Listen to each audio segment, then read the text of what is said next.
bienvenue dans cette table ronde 100% sciences physiques. Table ronde où nous allons jouer avec la lumière, plus précisément avec la vitesse de la lumière. On va jouer un peu à la manière d'Albert Einstein quand il était jeune, 16 ans, et qui s'est imaginé qu'est-ce qu'on verrait si on arrivait à chevaucher un ray de lumière. Alors, la vitesse de la lumière, c'est Einstein, justement, qui nous a dit qu'elle avait deux propriétés importantes. Elle est finie et elle est indépassable. C'est là-dessus qu'on va jouer. On va essayer de la ralentir. On va essayer de voir si on peut la dépasser quand même, parce que les auteurs de SF aimeraient bien ça. Et puis, on va faire d'autres jeux que vous allez voir. Et pour ça, autour de moi se trouve, honneur aux dames, Elsa Ducrot, astrophysicienne au CEA. Elsa regarde, grâce au James Webb, un système de planètes qui se trouve dans TRAPPIST 1. Entre autres choses, enfin on verra, on discutera de ça. Daniel Hennequin. Daniel Hennequin est physicien au CNRS, spécialiste de la dynamique non linéaire en optique, justement. Et il travaille au laboratoire de physique des lasers, atomes et molécules à l'université de Lille. Et puis Roland Lehoucq, que vous connaissez tous, astrophysicien au CEA également, enseignant en Sciences Po, vulgarisateur et bien sûr président du festival Les Utopiales. Alors, le fait que la vitesse de la lumière soit finie n'est pas si évident dans notre entourage, parce que quand on allume la lumière arrive spontanément. Et d'ailleurs, Galilée, au début du XVIIe siècle, lorsqu'il a voulu mesurer, savoir si la lumière avait une vitesse de propagation finie ou infinie, il a fait une expérience avec des lanternes et un copain sur une autre colline à quelques kilomètres de là. Et évidemment, il n'a pas pu voir de décalage entre l'allumage de sa lanterne et l'arrivée de la lanterne de son ami. Parce que sur quelques kilomètres, c'était quelques microsecondes. Et c'était immesurable.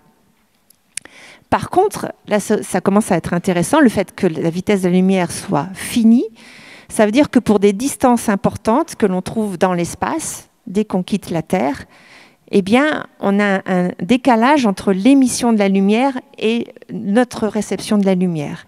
Et là, on peut commencer à parler de distance en termes de temps mis par la lumière pour nous arriver. Alors, par exemple, le Soleil, qui est à 150 millions de kilomètres de nous, il met 500 secondes pour venir. Vitesse de la lumière à 300 000 km/s. Eh bien ça, en astronomie, astrophysique, c'est tout le temps utilisé. Par exemple, Elsa, vous regardez des planètes, vous, qui sont à quelques dizaines d'années-lumière de nous. Oui, tout à fait. Alors, par exemple, l'étoile qu'on connaît, pour laquelle on sait qu'il y a des planètes, qui est la plus proche de nous, c'est Proxima. Et là, c'est 4 années-lumière. Et le système dont on a parlé hier, et peut-être on reparlera, le système TRAPPIST 1, là, c'est à 40 années-lumière. Donc, ça veut dire que la lumière qui est émise par cette étoile met 40 ans à nous arriver. Donc là, s'il se passait quelque chose de dramatique sur TRAPPIST 1, ça mettrait du temps à avoir l'information sur Terre. Et alors, il y a un autre effet, c'est que plus on regarde loin, et plus on regarde dans le passé. Et du coup, c'est aussi une propriété qui est utilisée en astrophysique, en particulier quand on regarde avec le James Webb Telescope le fond profond, des objets très, très, très, très, très éloignés. Ce sont des objets qu'on regarde très loin dans le passé. Exactement. Alors moi, je suis très proche. Je travaille avec 40, 60 années-lumière pour les systèmes exoplanétaires. Donc on joue moins avec cet aspect-là, mais c'est vrai qu'on a déjà 40 ans de retard. Mais si on pousse de plus en plus loin, on va commencer à avoir de plus en plus d'années. Et on remonte ainsi. En fait, ce qui va se passer, c'est qu'il va y avoir un décalage de la lumière vers le rouge. Et ça, on peut le voir. Donc nous, on sait à quoi devrait ressembler le spectre d'une galaxie, par exemple. Si on voit que les bandes d'émission d'une certaine molécule sont décalées vers le rouge, on peut voir qu'elle est en fait encore plus loin, elle est très éloignée de nous. Et donc plus on regarde loin, plus on regarde dans le passé, et plus ça se décale vers le rouge. Donc c'est comme ça que le James Webb peut avoir des calculs, on appelle ça ce décalage vers le rouge, on appelle ça le redshift en anglais. Et cette mesure du redshift nous donne l'âge de la galaxie qu'on observe. Et James Webb étant un télescope infrarouge, on va pouvoir observer beaucoup ces types de galaxies très primordiales, enfin beaucoup plus vieilles, mais en même temps jeunes à l'échelle par rapport à l'évolution de l'univers. Et c'est comme ça qu'on comprend un peu mieux aussi comment se sont créées les structures un peu plus grandes. Alors justement, le James Webb regarde beaucoup dans l'infrarouge. Je crois que c'est une de ses caractéristiques principales et le fait qui le rend précieux. Vous regardez aussi la lumière infrarouge. Est-ce que ça se diffuse, ça se propage à des vitesses différentes des autres longueurs d'onde? Alors la lumière se propage toujours à la même vitesse dans le vide, mais quand on est dans des milieux, donc typiquement avec un prisme, on va avoir donc des interactions pour les plus faibles longueurs d'onde, on va avoir plus d'interactions avec le milieu, et donc du coup on va avoir plus de déviation des rayons bleus que des rayons rouges, parce qu'ils vont aller moins vite dans le milieu, pas dans le vide. Et donc ça permet de décomposer la lumière quand on a un prisme par exemple, et c'est le principe même de la spectroscopie, de décomposer la lumière blanche en toutes ses couleurs. Et donc en astronomie, on utilise tout le temps de la spectroscopie dans tous les domaines, et en exoplanète évidemment, donc soit pour aller regarder les atmosphères de nos planètes, on en a parlé hier, en utilisant la méthode des transits, quand les planètes vont passer devant leur étoile, mais aussi pour toute forme, par exemple pour la méthode des vitesses radiales, pour aller regarder les mouvements des étoiles qui sont dus à une planète qui va tourner autour de cette étoile, qui va faire bouger l'étoile. Et donc le James Webb, lui, il est équipé de 4 instruments qui s'appellent NIRISS, NIRSPEC, NIRCam et MIRI. Et à chaque fois, ils ont tous un mode... il y en a 3 qui sont vraiment des spectrographes. Et ils ont au moins tous, les 4, un mode spectrographe donc pour décomposer la lumière. Et donc sur des palettes vraiment infrarouges, on va donc au plus bas, c'est 0,6 microns, donc là c'est dans le visible. Et on va jusqu'à 28 microns, donc là c'est vraiment l'infrarouge thermique. Nous, on verrait rien du tout. Et c'est très intéressant alors pour l'astrophysique au niveau galaxie, au niveau étoile, mais aussi au niveau planète pour nous, pour avoir l'émission thermique des planètes, notamment les planètes rocheuses comme Trappistin. Alors on a dit que dans certains milieux, la lumière a des vitesses différentes. Jusqu'à quel point on peut ralentir la lumière? Est-ce que Daniel, tu peux nous répondre là-dessus? Jusqu'à 0. On veut la lumière, on l'a fait. Alors, la vitesse de la lumière, effectivement, déjà quand on dit la vitesse de la lumière, c'est la vitesse de la lumière dans le vide, 300 000 km par seconde. Quand on dit que la vitesse de la lumière dans le vide, c'est toujours cette vitesse-là, c'est pas tout à fait vrai. En fait, c'est vrai quand on considère une onde plane, c'est-à-dire la lumière, c'est une onde que vous pouvez imaginer comme, je sais pas moi, une vague unique dans l'océan. Mais une seule vague, par contre qui est donc étendue indéfiniment. Ça, c'est ce qu'on appelle une onde plane. Si vous utilisez un laser, par exemple, vous voyez bien que l'onde ne s'étend pas indéfiniment. On pourrait imaginer une vague sur l'océan qui ferait que quelques dizaines ou centaines de mètres de large. Et dans ce cas-là, on voit que, alors c'est complètement classique, on voit que la vitesse de la lumière diminue un petit peu. Et maintenant, il y a des manips qui ont été faites, c'est joli, pour montrer ça. Alors, ralentir, d'abord, dans un milieu tout simple, comme le verre ou l'eau, la vitesse de la lumière est plus faible, mais on la ralentit de 30%, de la moitié, enfin, c'est toujours le même ordre de grandeur. Pour vraiment la ralentir beaucoup, il faut utiliser des systèmes un petit peu plus complexes. Donc là, par exemple, je disais, on a arrêté la vitesse de la lumière, c'est dans un condensat de Bose-Einstein, donc dans un milieu où on a ralenti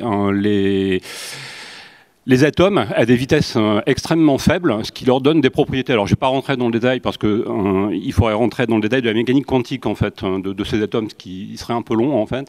Mais on arrive à faire en sorte que dans ce cas-là, la vitesse... Alors, j'allais dire la vitesse de groupe, hein, c'est un gros mot, mais effectivement, quand on parle de vitesse de la lumière, faut parler de... Et en fait, il y a deux types de vitesse. Donc nous, on parle de vitesse de phase et vitesse de groupe. Pour vous expliquer un petit peu en quoi ça consiste, je vais reprendre l'image de la vague, là, la vague isolée dans l'océan.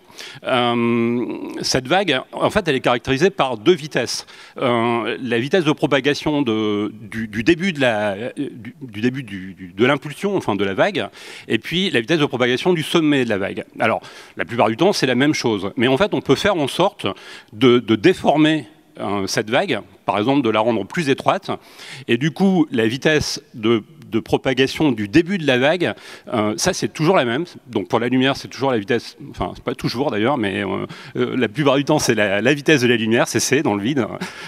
Et par contre, vous voyez, si vous faites en sorte que la vague s'étend et que le maximum de la vague s'éloigne du début de la montée de la vague, eh bien quand vous allez quand vous allez dans un endroit précis, vous allez voir le sommet arriver avant le début de la vague qui pour vous et du coup est la fin de la vague, hein, je parle du début du point de vue de l'émetteur en fait, et donc du coup vous avez l'impression effectivement, enfin vous enregistrez une vitesse qui peut être supérieure à la vitesse de la lumière ou inférieure à la vitesse de la lumière si on déplace le maximum au contraire vers le début, et c'est exactement ça qu'on fait.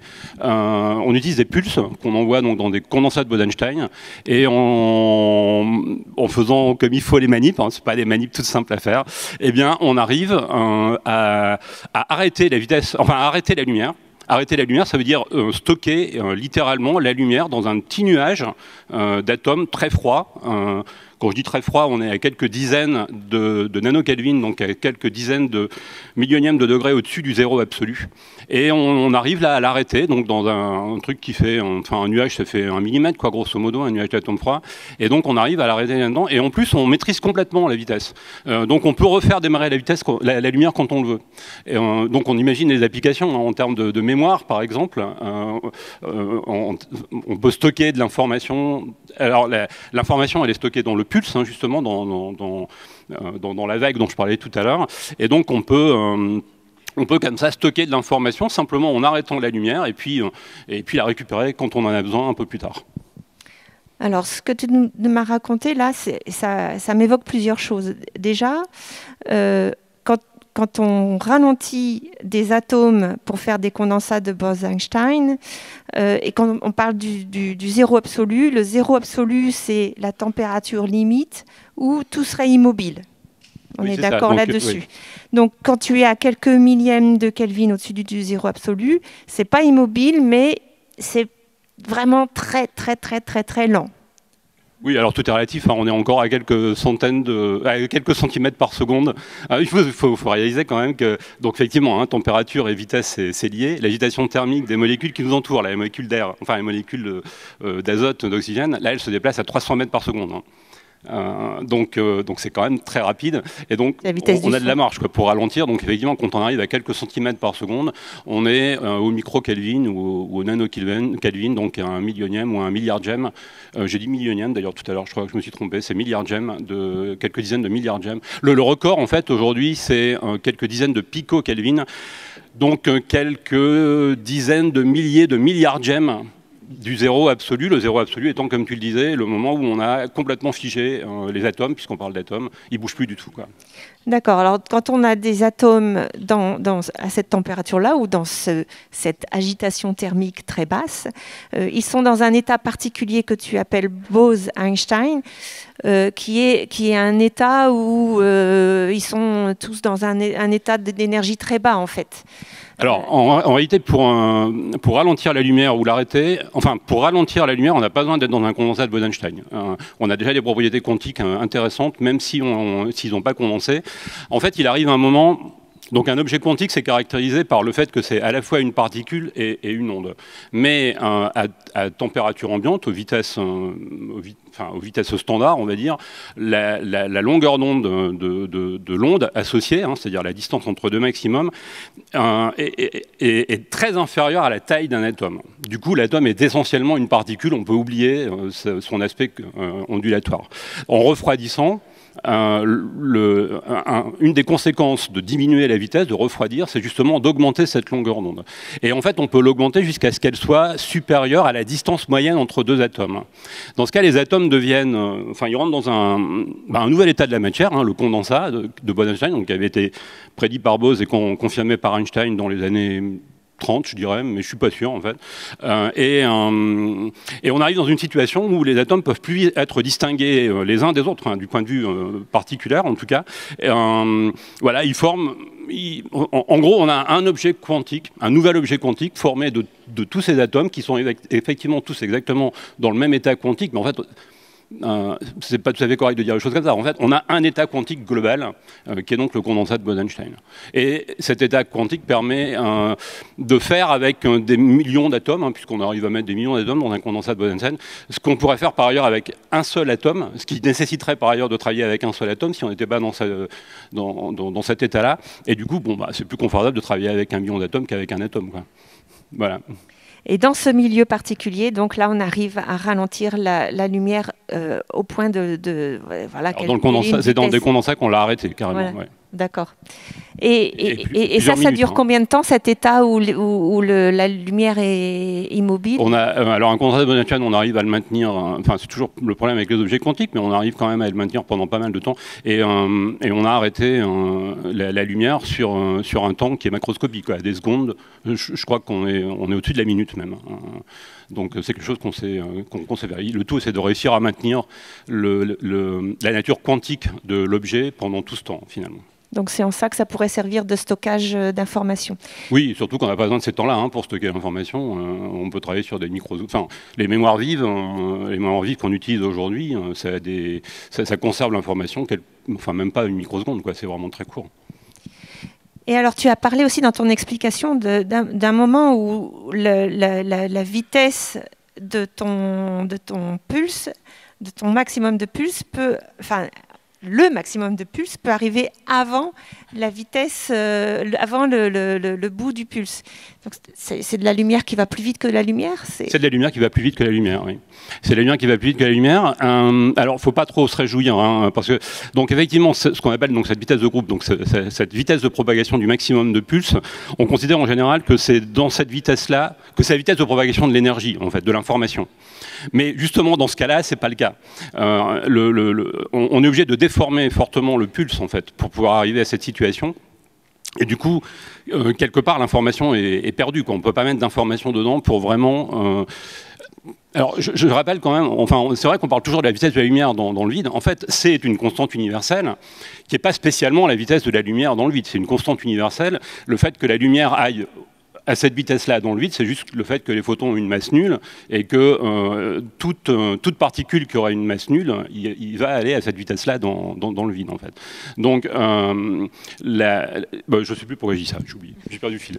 Tu dis ça parce que dans le cas où la vitesse dépasse la vitesse de la lumière, en fait, elle ne contient plus d'informations. Oui, voilà. Et donc, on conserve notre principe qui est de dire que la vitesse, c'est la vitesse d'information, en fait, voilà, qui peut pas dépasser une certaine valeur. Voilà, c'est plutôt cette constante, c'est plutôt la vitesse maximale de déplacement de l'information, de l'énergie, plutôt que la vitesse de la lumière. En fait, là, les deux vitesses dont je vous parle, la vitesse de groupe, la vitesse de phase, donc la vitesse du maximum du pulse et la vitesse du début du pulse, il y a une loi très simple qui les relie, c'est que la multiplication des deux doit donner c au carré. Enfin, donc la vitesse au carré. Donc si on en augmente une, on peut diminuer l'autre, et inversement, si on en diminue une, on peut augmenter l'autre. Mais au final, l'information, elle va jamais plus vite que la vitesse de la lumière avec ce système-là. D'accord. Alors c'est vrai qu'on a utilisé cette expression vitesse de la lumière. Alors d'abord c'est la vitesse de la lumière dans le vide, et en vrai c'est la vitesse de propagation de l'information. Je me tourne vers Roland. Est-ce que tu peux nous expliquer en fait de quoi il s'agit quand on dit que la vitesse indépassable en physique en relativité restreinte, c'est quoi? C'est la vitesse de la lumière? C'est la vitesse de l'information? Alors, c'est vrai que dans la vitesse de la lumière qui a été posée par Einstein dans sa théorie de la relativité comme limite, c'est une hypothèse, il a dit, alors c'est pas comme limite qu'il l'a posée, il l'a posée comme vitesse dont la valeur mesurée, si vous la mesurez, ne dépend pas de la vitesse relative entre l'observateur et la source. Donc si vous mesurez la vitesse de la lumière qui nous vient des spots, vous trouverez, alors c'est pas si facile à faire avec un comme ça, mais bon, vous mesurez cette vitesse, vous trouvez 300 000 km par seconde dans le vide, vous trouvez 300 000 km par seconde.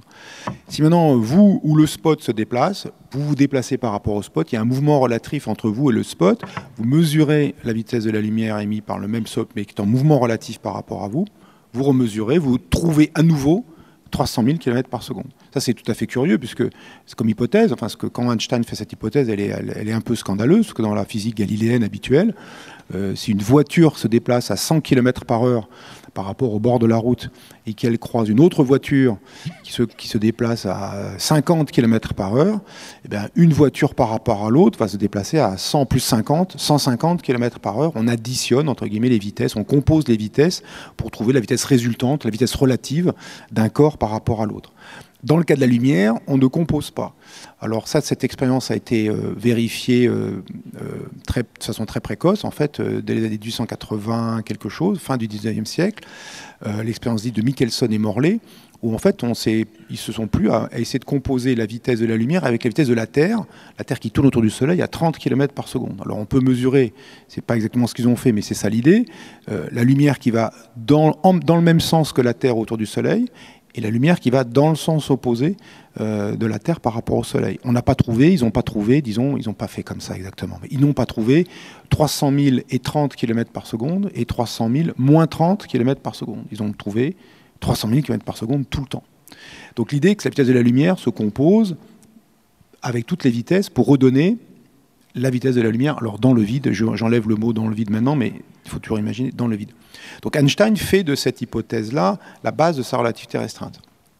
Et du coup, il fait jouer un rôle particulier à cet objet physique qui s'appelle lumière, en disant la lumière, sa vitesse, elle est invariante, on dit en physique, invariante par changement de référentiel. Sa vitesse ne dépend pas de l'observateur. Alors, de l'état de mouvement de l'observateur. Alors en fait, on peut construire complètement la relativité restreinte sans faire du tout allusion à la lumière, sans faire à la lumière et donc à l'électromagnétisme en général. On peut faire ça avec 4 hypothèses qui sont très fondamentales. Le premier, c'est que l'espace et le temps sont homogènes, c'est-à-dire ici et là-bas, ou aujourd'hui et demain ou hier, la physique est la même. Et que l'espace est isotrope, dans cette direction-ci ou dans cette direction-là, c'est pareil. Ou si le système il tourne d'une certaine façon comme si je fais tourner le système, eh bien, il va fonctionner de la même façon une fois que je l'ai fait tourner. Et quatrième hypothèse importante, la causalité est préservée quand on change de référentiel. Si moi, je vois qu'un événement est la cause d'un autre dans mon référentiel, et puis quelqu'un qui se déplace par rapport à moi, qui observe les mêmes 2 événements, il va constater lui aussi que l'événement que j'ai désigné comme cause est bien la cause de l'événement que j'ai désigné comme effet. Donc la causalité est préservée. Donc avec ces 4 hypothèses-là, on peut complètement reconstruire la relativité d'Einstein. Et ce qui est tout à fait étonnant, c'est qu'il émerge, disons, spontanément. Quand je dis spontanément, c'est une nécessité mathématique. Il émerge naturellement, spontanément, une quantité qui a les dimensions d'une vitesse, qui est une vitesse, appelons-la la vitesse d'Einstein, et que cette vitesse d'Einstein a des propriétés particulières. Le 1, elle est invariante par changement de référentiel. Cette vitesse spéciale, dont on ne sait pas ce que c'est a priori, à part le fait qu'elle émerge pour des raisons mathématiques indispensables, on ne peut pas éviter son émergence, elle est invariante par changement de référentiel, elle est la vitesse maximum de propagation, et c'est la vitesse de propagation de la causalité, de l'information, j'appelle ça information causale, de l'information. Donc cette vitesse d'Einstein, elle apparaît dans cette reconstruction qui est bien après, une fois qu'on a bien digéré tout ça, on se dit, mais ouais, quand même, on ne comprend rien. Et donc il y a cette, appelons-la, vitesse d'Einstein qui apparaît spontanément. Alors on pourrait se dire, si on faisait cette reconstruction jusqu'au bout, bon, il y a cette vitesse d'Einstein, est-ce que je vois quelqu'un qui a la vitesse d'Einstein autour de moi? Bon, sur ce plateau, personne. Dans la salle, personne. Je regarde les acteurs, les protons, les machins, les neutrons, les gna. Est-ce qu'il y en a qui... Ah, la lumière...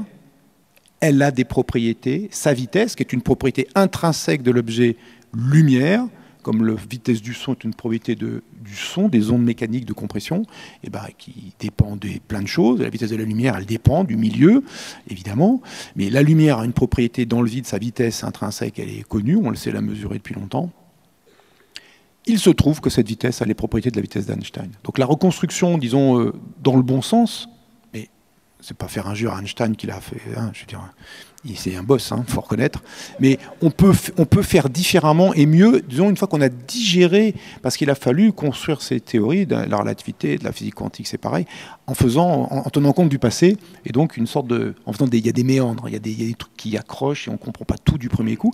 Une fois qu'on a mieux compris, on peut reconstruire sans faire référence à l'électromagnétisme, et du coup aboutir à l'idée qu'il y a en fait deux notions distinctes qui sont la vitesse d'Einstein, appelons-la la vitesse de l'information, et une autre notion qui n'a a priori rien à voir, qui est la vitesse de la lumière, comme il y a la vitesse du son, la vitesse des neutrinos, la vitesse des protons, la vitesse de je sais quoi, dans différentes circonstances.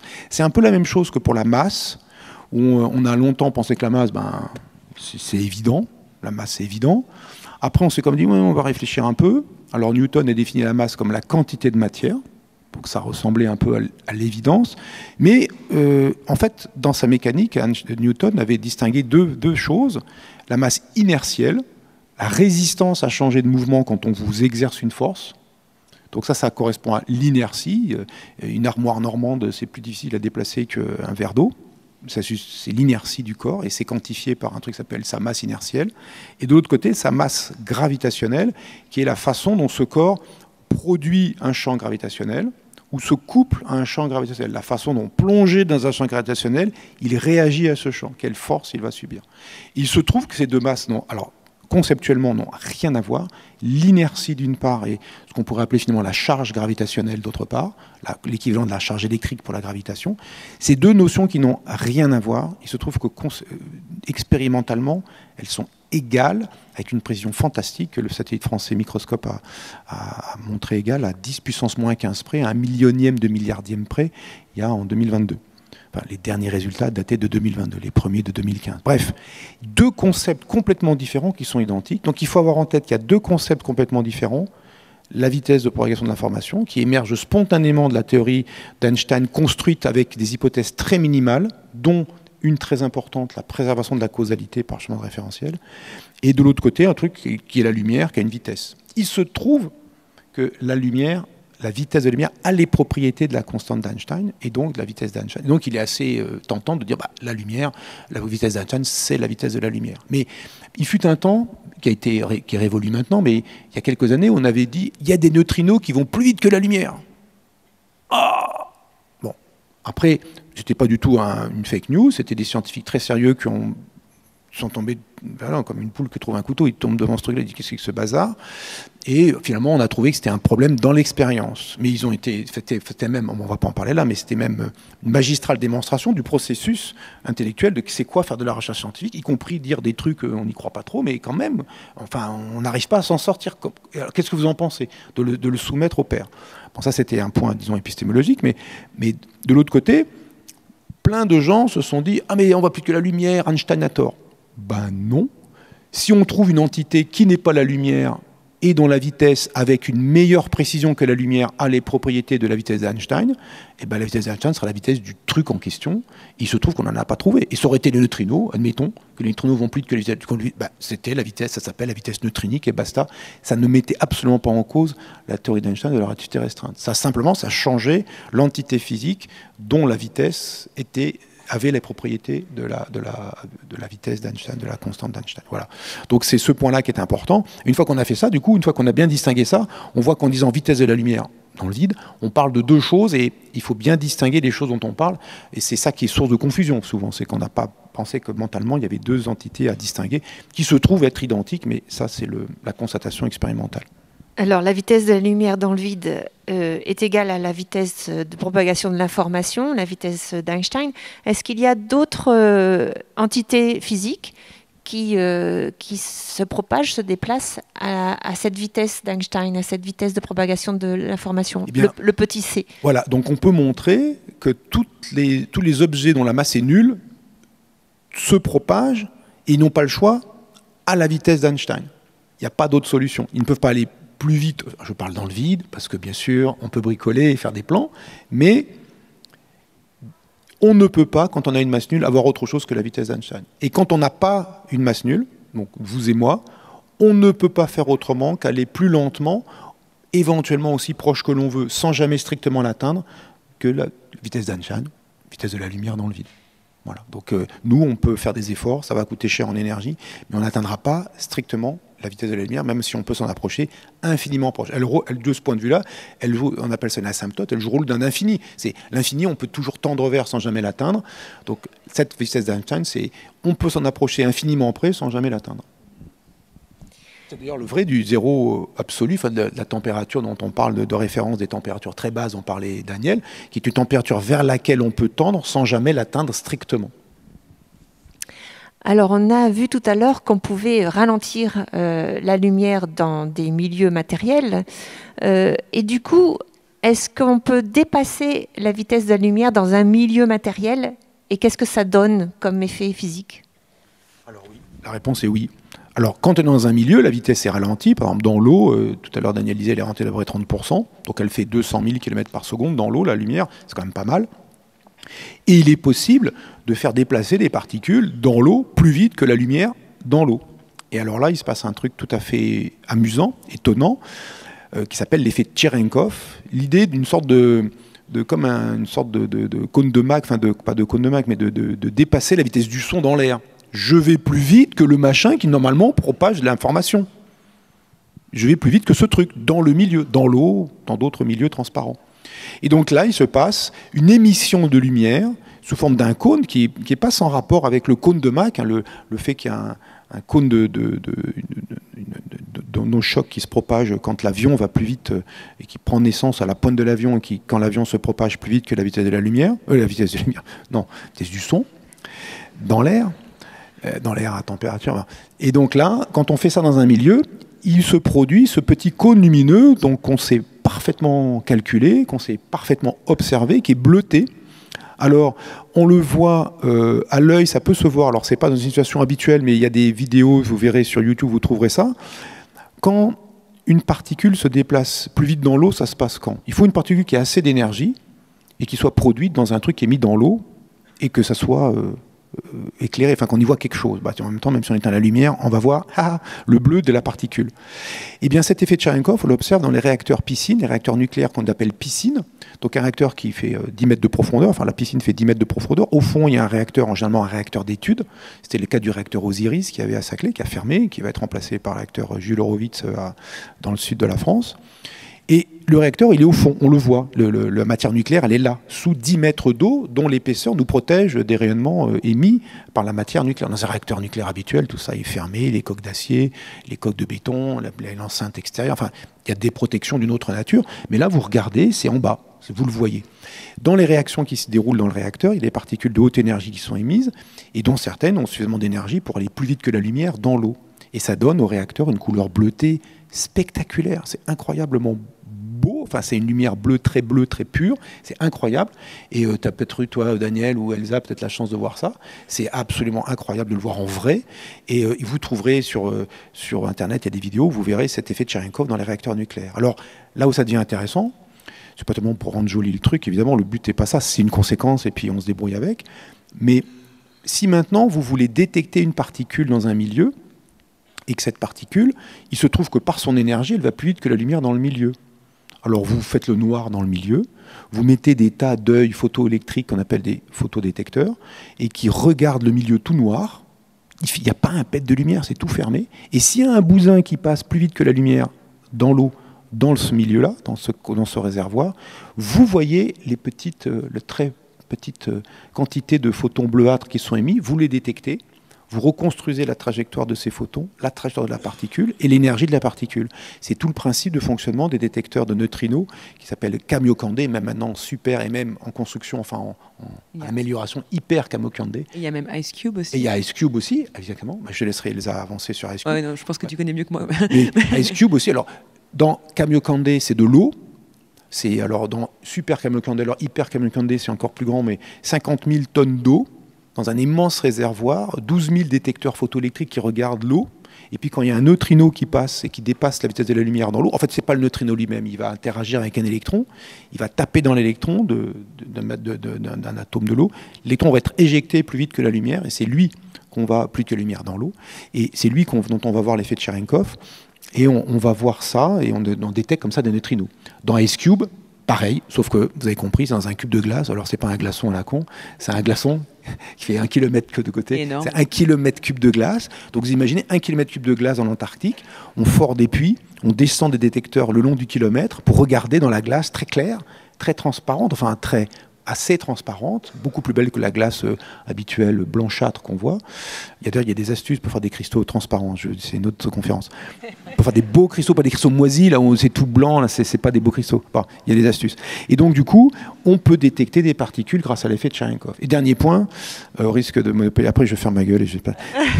Il y a un truc super qui s'est passé pour les astronautes qui ont été vers la Lune, qui sont donc sortis évidemment de l'atmosphère de la Terre, mais aussi de la magnétosphère de la Terre, protégés des particules de haute énergie par un résidu de magnétosphère terrestre. Donc ceux qui sont en basse altitude sont, disons, relativement protégés par rapport à ceux qui ont vraiment été sur la Lune. Ils sont franchement en dehors et à la surface de la Lune. Ils ont vu des phénomènes lumineux dans leurs yeux, même les yeux fermés. Ils ferment les yeux et ils voient des trucs bleutés, des traînées ou des espèces de bêtes bleutées dans leurs yeux. Bon. Ils sont là, ils disent bon, bah, tout va bien, on va sur la Lune, c'est bizarre. Ils ont raconté ça, mais quand on dit ah bon, ils se sont pensés, et ce qu'ils ont vu, c'est l'effet Cherenkov des particules du vent solaire qui traversent l'humeur vitreuse des yeux. Voilà, ça a été démontré que c'était ça qu'ils avaient vu. Et donc, il y a des gens qui ont vu l'effet Cherenkov dans leurs yeux. Voilà. C'est pas très rassurant, voilà, exactement. Daniel a tout de suite compris. Si vous voyez des pètes bleutées dans vos yeux comme ça, avec des traînées, des machins, ça veut dire qu'il y a des particules de haute énergie qui passent dans vos yeux. Si vous êtes dans l'espace, tout va bien. Vous êtes bientôt mort, mais vous êtes dans l'espace. Donc, si vous êtes sur Terre, non, méfiance. Vous n'êtes pas au bon endroit. Il faut changer d'endroit. Alors, je voudrais continuer notre exploration de la vitesse de la lumière et essayer encore de dépasser la vitesse de la lumière dans le vide. Qu'est-ce qui se passe quand on a deux particules intriquées, quantiquement, et que quand on change l'état de l'une, on change spontanément l'état de l'autre. Et on se dit, ah mais comment l'autre particule intriquée sait que la première a changé d'état? Est-ce que c'est une propagation d'informations et si oui, pourquoi c'est spontané? Alors tu parles de la téléportation? Exactement. Quantique, je précise quand même. Exactement, intrication quantique et téléportation. Où effectivement il y a quelque chose qui se passe de façon instantanée sur des très grandes échelles de temps, de distance, pardon. En fait, c'est pas. Pour ce qui est de se déplacer, c'est pas super intéressant. Je vous propose de faire une petite expérience. Je vais avoir besoin d'un volontaire, donc je vais prendre Roland comme volontaire, et je vais le téléporter sur Mars. Ça te va? Ça me va. Mais t'as le scaphandre avec? Oui, t'inquiète. Alors Mars en plus, est de l'autre côté du Soleil en ce moment, donc je vais te téléporter à travers le Soleil. Ça va être cool quand même. Alors comment faire cette expérience? Alors première chose, il faut que je te clone. Oh, putain. Donc, du coup, je vois plein de gens là qui sont très contents d'avoir deux Roland Lehoucq à la place d'un. Mais qu'est-ce qu'il y a le don d'ubiquité. Mais quel pognon? Comment? Quel pognon des deux? Quel? Lequel des deux a le pognon? Mon argent à moi, là, il va où? Ça, c'est un problème entre vous. Merde. De toute façon, t'inquiète pas, vous n'allez pas rester à deux ensemble très longtemps, puisqu'on va faire une téléportation quantique. Et donc, alors, pour faire cette téléportation quantique, il faut que je vous mette dans une superposition d'états quantique. En gros, il faut que je te transforme en ce qu'on appelle un chat Schrödinger, nous les physiciens. Donc, je pense que vous connaissez tous l'histoire du chat Schrödinger. Je vous la redis rapidement. Oui, c'était une expérience de pensée de Schrödinger, en l'occurrence, en réponse à Einstein. Donc, c'était les deux physiciens qui avaient un petit peu du mal à digérer les conséquences de la mécanique quantique. Et donc Schrödinger imagine une expérience où il met un petit morceau d'uranium dans une salle fermée. La quantité d'uranium est très faible, aussi bien qu'elle a l'uranium a une chance sur deux d'émettre une particule de désintégration dans l'espace d'une heure. Et cette particule, si elle est émise, elle déclenche un compteur, enfin elle est détectée par un compteur Geiger qui déclenche un marteau qui casse une fiole, et malheureusement, ou heureusement pour nous d'ailleurs, en l'occurrence, dans cette salle, il y a aussi un chat. Et donc, au bout d'une heure, il y a une probabilité, enfin, il y a en fait, pendant toute l'heure, il y a l'ensemble du système, et en particulier le chat, est dans un état quantique qui est une superposition entre donc l'état vivant et l'état mort. Alors, je ne vais pas mettre Roland Le Hook dans cette superposition d'états. Je suis un chat. Oui. C'est un look chat. Voilà. Et oui, je ne vais pas te mettre dans cette superposition-là, parce que du coup, au moment où on passe du monde quantique au monde réel, alors j'utilise le terme volontairement, puisque effectivement, les autres physiciens de l'époque, en dehors de Einstein et Schrödinger, disaient que le monde quantique n'était pas... ne correspondait pas à une réalité physique, en fait.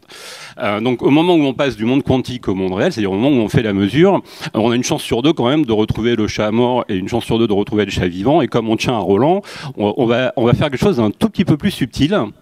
Je vais effectivement te mettre dans une superposition des deux états, mais en t'intriquant avec ton clone.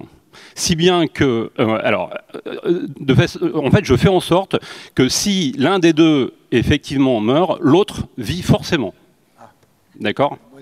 Et inversement. Donc c'est sûr, à la fin de la mesure, il en reste un. Je sens que ça va mal se finir sur Terre, quoi. Voilà. Donc une fois qu'on a fait ça, j'ai intriqué les deux. On a intriqué les deux Roland Le Hook. Alors maintenant, pour faire de la téléportation, il faut que j'en envoie un sur Mars.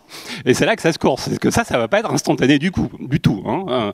Mars donc est à peu près à 20 minutes-lumière, mais comme tu le disais tout à l'heure, tu sais pas encore te déplacer à la vitesse de la lumière. Ouais. Donc ça va prendre un certain temps. Par contre, une fois que tu seras sur Mars, là je peux faire la mesure sur le Roland Le Hook qui est resté ici, et donc j'ai une chance sur deux, je vous le rappelle, de le récupérer vivant ou mort, et si je le récupère vivant ici, alors celui qui est à distance sur Mars est forcément mort.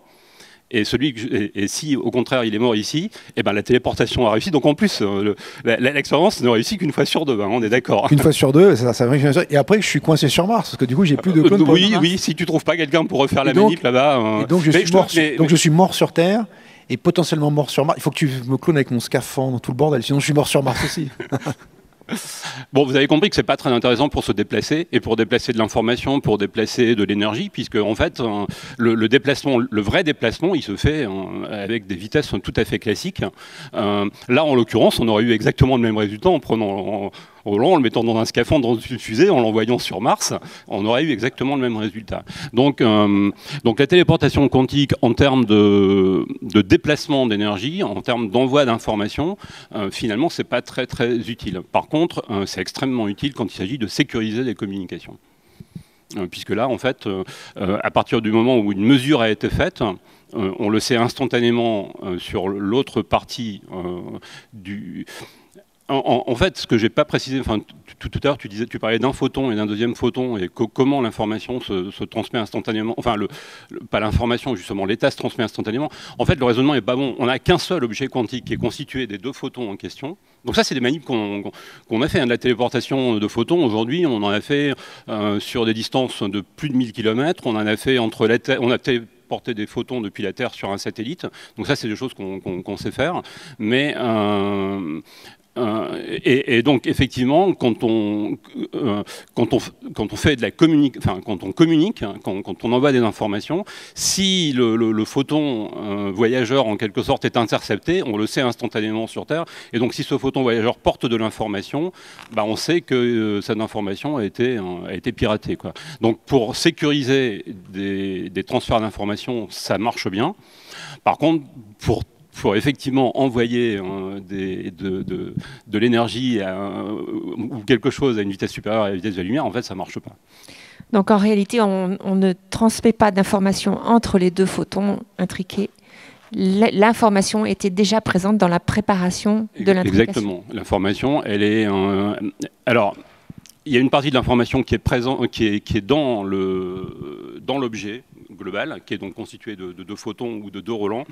Et ensuite, en gros, si on veut vérifier qu'effectivement, en fonction de ce qu'on a fait sur Terre, on a bien le résultat attendu sur Mars, bah dans ce cas, il faut réutiliser les communications standards pour envoyer le résultat. Et donc, on est de nouveau... On ne gagne rien. Voilà. Alors, je voudrais utiliser une autre propriété de la lumière, et là, on fait encore appel à Einstein, mais cette fois avec la relativité générale, puisque les masses déforment l'espace-temps d'après la relativité générale d'Einstein. Et cet effet-là, on l'utilise pour faire des observations maintenant très fines en utilisant ce qu'on appelle un effet de lentille gravitationnelle, en utilisant cette courbure des rayons lumineux. Est-ce que, Elsa, vous pouvez m'en dire plus? Et est-ce que ça sert pour les exoplanètes? Oui, alors normalement, donc le lentillage gravitationnel, ça va être le fait qu'une masse va déformer l'espace-temps et qu'on du coup on va avoir la courbure des rayons lumineux. La manière, là on le voit le plus en général, c'est avec donc des galaxies qui sont complètement déformées parce qu'il y a de la masse qui a été entre la galaxie et nous. C'est une méthode... Par exemple, dans les belles images du James Webb Telescope, où on voit dans le champ profond, on voit des images déformées un peu en arc de cercle. Exactement, dans un rayon. Ça, c'est l'effet lentille-gravitationnel. Voilà, c'est l'effet lentille-gravitationnel. Il faut vraiment le voir comme un effet loupe qui est dû à une masse qui est entre l'objet lointain et nous. Et donc c'est aussi une manière de voir la matière noire, en fait, de la voir. On la voit pas vraiment, mais de savoir qu'elle est sur un objet. Et ce qui est très intéressant, c'est qu'en exoplanète, cette méthode très élégante de relativité générale, elle peut aussi être utilisée pour détecter des exoplanètes. Donc on a des méthodes standards, normalement, en exoplanétologie, ça va être la méthode des vitesses radiales dont je parlais tout à l'heure, qui en fait utilise l'effet Doppler. Donc avec le mouvement de l'étoile qui se rapproche de nous ou s'éloigne de nous, on peut détecter la présence d'une planète. Il y a la méthode des transits que j'ai évoquée rapidement, qui est assez simplement une planète qui passe devant l'étoile et qui cache une part du flux. Du coup, on peut voir cette diminution de flux. C'est encore une fois assez facile à expliquer. Il y a d'autres méthodes d'astrométrie, etc. Je ne vais pas tout expliquer. Mais la méthode des lentilles gravitationnelles, je trouve ça très élégant parce que ce qui va se passer, c'est qu'on va regarder. Donc en général, on regarde dans un champ où il y a pas mal d'étoiles, pour maximiser notre probabilité de lentillage de micro-lentilles. On va regarder en fait des étoiles. Il y a une étoile dans le fond qu'on regarde, et à un moment il y a une autre étoile qui va passer entre nous, l'observateur, et cette étoile lointaine, et qui va du coup faire un effet loupe avec l'étoile lointaine. Donc on va avoir une augmentation du flux lumineux. Ça fait un peu comme une cloche comme ça, et ça redescend. Donc on voit cet événement. Ça dure en général quelques jours. Ça dépend de l'événement. Donc ça, c'est quand on a juste les deux étoiles qui s'alignent. Et si maintenant l'étoile qui est au milieu, qui sert de lentille, possède une planète, il va se passer quelque chose de très marrant, c'est qu'il va y avoir cette cloche, encore une fois, cette cloche, c'est-à-dire que c'est la lumière en fonction du temps, donc c'est la lumière qui augmente et qui après rediminue, et en plus de cette cloche, il va y avoir un petit pic qui est dû au fait que la planète qui suit l'étoile, donc elle suit l'étoile, elle va aussi faire une micro-lentille de cette étoile lointaine, et on va avoir un petit pic, et donc la durée, la distance entre le gros pic de la grosse cloche et le petit pic de la planète nous donne la distance entre l'étoile et sa planète. Et on peut avoir aussi le rapport des masses. Donc avec cette méthode, on peut avoir la masse de la planète et sa distance à l'étoile. Et c'est une méthode qui est très complémentaire des autres, dans le sens où elle permet de détecter des planètes qui sont très loin de leur étoile et des planètes qui sont peu massiques. Donc par exemple, type la taille de Mars. Donc c'est très intéressant. Par contre, comme toutes les méthodes, ça a ses désavantages. Et le désavantage premier, c'est que c'est des événements singuliers. C'est-à-dire qu'il faut vraiment, une fois qu'on a découvert la planète autour de l'étoile, il faudrait avoir un deuxième effet de lentillage pour la revoir. Donc, évidemment, c'est statistiquement quasiment impossible. Donc, on pourrait se dire, alors on va aller les confirmer avec les autres méthodes, maintenant qu'on sait qu'il y a potentiellement une planète. Et là, c'est compliqué parce que les planètes qui sont découvertes avec les microlentilles ne sont pas vraiment caractérisables avec les autres méthodes. Parce qu'elles sont en général très loin de leur étoile, donc des périodes, je ne sais pas, de la centaine de jours, quelque chose comme ça, ou alors très petites par rapport à leur étoile. Et alors là, donc, quand c'est très loin et très petit, pour les transits, ça ne marche pas du tout parce qu'on n'a pas du tout le transit. Et en plus, il faut attendre potentiellement des centaines et des centaines de jours avant que ce transit arrive. Et il faut que la planète transite l'étoile, donc ça fait beaucoup, beaucoup de si. Et au niveau des vitesses radiales, en général, les vitesses radiales, il nous faut des étoiles qui ne sont pas trop loin de nous, donc dans les dizaines de parsecs, si on revient vers ce que j'évoquais au début. Et donc, ces étoiles qu'on regarde en général dans les champs très, très encombrés, elles sont souvent beaucoup plus loin. Donc, en fait, on a ce problème, mais les microlentilles permettent de détecter beaucoup de planètes, mais on ne peut pas vraiment les confirmer, et on ne peut pas les caractériser pour le moment avec les méthodes classiques. Pour un premier indice, c'est déjà pas mal. Oui, c'est génial, et ça permet de compléter notre population. Encore, j'en parlais hier et je le redis, quand on regarde toutes les exoplanètes qui ont été découvertes depuis les 28 dernières années, il y a vraiment il y a plein de populations différentes, et il y a des populations qui sont liées vraiment aux techniques. Les transits et les vitesses radiales ont un peu leur niche, les micro-lentilles aussi, les imageries directes aussi. Et voilà, il y a un moment où il y a quelques populations qui sont accessibles par les deux méthodes, mais c'est plus rare. Alors, je vois que le temps a beaucoup passé. Je voulais poser la question des ondes gravitationnelles parce qu'elles aussi se propagent à la vitesse de la lumière dans le vide. Est-ce que tu veux en dire un mot avant qu'on prenne les questions, Roland? Oui, alors très rapidement, on peut se dire c'est bizarre, les ondes gravitationnelles se propagent à la vitesse de la lumière. Et c'est là la question se pose parce qu'on se dit gravitation et lumière, quel rapport? En fait, les ondes gravitationnelles se propagent à la vitesse d'Einstein. Il se trouve que c'est la vitesse de la lumière, point. Donc une fois qu'on a compris qu'il y avait ces deux notions qu'il faut avoir en tête, alors elles se propagent à la vitesse de propagation de l'information, et il se trouve que c'est la même que la vitesse de la lumière, mais il n'y a pas d'autres problèmes qui se posent, il n'y a pas de surprise à avoir. Elles ont la vitesse d'Einstein, les ondes gravitationnelles. Très bien. Alors, c'est à vous. Je sais pas, je pense qu'il y a des micros qui peuvent circuler dans la salle. Bonjour. Il y a une notion qui n'a pas été abordée et que j'avais entendue, du coup je vous demandais confirmation. C'était que j'avais entendu dire que n'importe quelle particule, n'importe quel objet dans l'univers se déplaçait du coup à vitesse d'Einstein, mais pas dans les dimensions spatiales, mais au moins dans la dimension temporelle. Et que du coup, la lumière qui se déplace à la vitesse d'Einstein dans la dimension temporelle, dans les dimensions spatiales, ne se déplace plus dans la dimension temporelle. Et que sur des vitesses relativistes, on avait ce jeu entre les deux. Et que nous qui nous déplaçons dans l'espace à des vitesses très faibles, on se déplace dans le temps à une vitesse quasi maximum.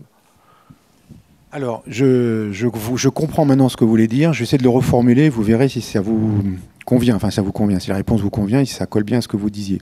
En fait, le problème que vous avez, qui est implicite dans votre question, le point qui est implicite, c'est la durée d'un voyage entre deux événements. Un événement, c'est un lieu et une date. Entre un événement et un autre événement, un autre lieu et une autre date, ce voyage, il va durer un certain temps. Et cette durée, elle va dépendre de celui qui la mesure. Si c'est vous qui la mesurez dans votre fusée relativiste pour aller d'ici à Alpha du Centaure, et si c'est quelqu'un qui est sur Terre, mesure votre voyage à vous, d'ici à Alpha du Centaure, dans le référentiel terrestre, les durées vont être différentes. Et donc l'idée qui est derrière, et ces durées, elles sont d'autant plus différentes et que votre vitesse, ou la vitesse du vaisseau qui va vers Alpha du Centaure, est proche de celle de la lumière, et c'est toujours la durée du vaisseau qui sera plus courte. Alors en fait, il faut imaginer un voyage aller-retour, par exemple, si on veut faire un voyage aller-retour, c'est le fameux paradoxe des jumeaux. Il y a derrière caché, il y a le fameux pseudo-paradoxe des jumeaux. Il y a donc l'idée que la durée qui sépare deux événements dépend de celui qui mesure, de l'observateur qui fait cette mesure, et dépend de son état de mouvement vis-à-vis des événements qu'il observe. Et avec, quand vous faisiez référence à la lumière, l'idée que puisque cette durée peut tendre vers zéro quand la vitesse tend vers la vitesse de la lumière, quand elle est égale à la vitesse de la lumière, alors c'est zéro. La durée mesurée est zéro. De là à dire que la lumière mesure une durée nulle dans son voyage pour aller de la Terre au Soleil, quand nous mesurons qu'elle met 500 secondes. Alors en fait, cette phrase, elle est fausse, de dire que la lumière mesure, parce qu'il n'y a pas de référentiel attaché à la lumière. Un référentiel, c'est un système de coordonnées spatiales et temporelles, un chronomètre, attaché à une personne. Et cette personne, cet observateur, cette observatrice, dans ce référentiel est immobile. C'est même la définition de son référentiel. C'est le référentiel dans lequel il est immobile. Il se trouve que la vitesse de la lumière, la vitesse d'Einstein, est la même dans tous les référentiels. Et elle vaut 300 000 km par seconde. Il n'existe pas de référentiel où la lumière est immobile. Il n'existe pas de référentiel attaché à la lumière. Il n'existe pas de référentiel dans lequel on pourrait mesurer une durée nulle de voyage, strictement nulle, parce que ça n'existe pas. Parce que la vitesse de la lumière est la même, la vitesse d'Einstein est la même dans tous les référentiels, elle est invariante par changement de référentiel. Et donc la limite dont vous parliez, elle vient d'une mécompréhension du fait qu'il y a, d'une mauvaise compréhension du fait qu'il y a une différence fondamentale entre être une particule matérielle dont la vitesse sera toujours strictement inférieure à la vitesse de la lumière et dont certaines quantités tendent vers la durée propre, la durée de voyage, tend vers 0 quand on tend vers, mais elle tend vers 0 sans jamais l'atteindre.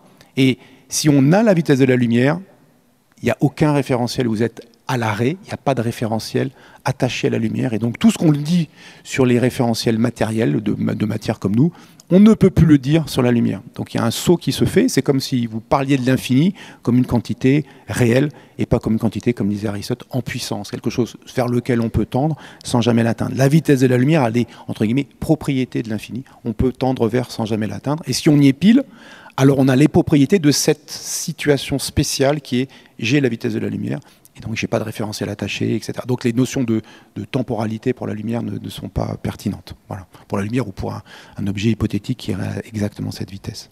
C'est ça le point, enfin j'espère que ça répond à votre question. Elle vient de cette confusion, mais qui vient de loin, enfin ne voyez pas d'attaque personnelle évidemment, qui vient de loin de... Il y a deux choses, la vitesse d'Einstein et la vitesse de la lumière. Et la lumière, c'est un objet particulier. Enfin, cette vitesse d'Einstein, elle a des propriétés particulières que n'ont que les objets qui vont à la vitesse d'Einstein. Voilà. Donc ce que tu racontes, ça veut dire que l'expérience de pensée, de voyager en même temps que la lumière pour voir ce qu'on veut. Enfin, alors voilà, l'expérience de pensée, du jeune Einstein, exactement. L'expérience de pensée du jeune Einstein, au demeurant formalinement posée, mais mal posée. Mais c'est des questions aussi mal posées. Quand on comprend pourquoi elles sont mal posées, alors on comprend mieux ce qu'il aurait fallu comprendre du monde. La question qu'on se posait réellement, que verrait-on assis sur un rayon lumineux? On ne peut pas être à l'arrêt, on ne peut pas être assis sur un rayon lumineux. C'est-à-dire avoir de la lumière. Alors, je parle dans le vide, parce que le camarade physicien, il arrête la lumière. Mais dans le vide, la lumière, la vitesse d'Einstein, c'est la même dans tous les référentiels. Voilà. Donc je ne peux pas être à l'arrêt par rapport à la lumière. Et donc du coup, la question tombe, mais quand on comprend pourquoi elle tombe, ça veut dire qu'on a compris en fait plein de choses en amont. Une autre question? Par ici? Oui, bonjour, ici. Moi j'avais une question sur les travaux de Madame Huillier et de ses comparses cette année. Et je voulais savoir si vous pouviez nous toucher 2 mots sur le prix Nobel de physique qu'ils ont remporté. Donc on parle des travaux sur les pulses. On a parlé de pulses de lumière, d'impulsions lumineuses, donc c'est exactement ça.